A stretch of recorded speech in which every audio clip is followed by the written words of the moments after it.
sin apoyo, sin nada.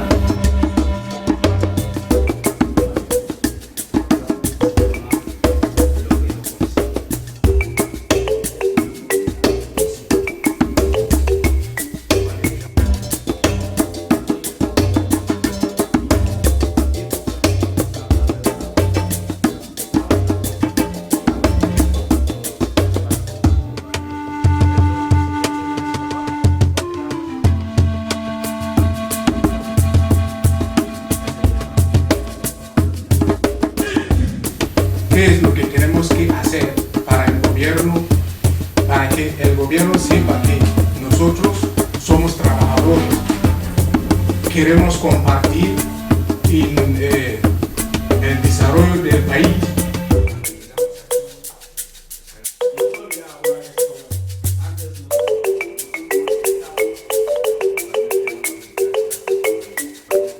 Esta pedagogía no podemos conseguir trabajo bueno para cambiar nuestras vidas.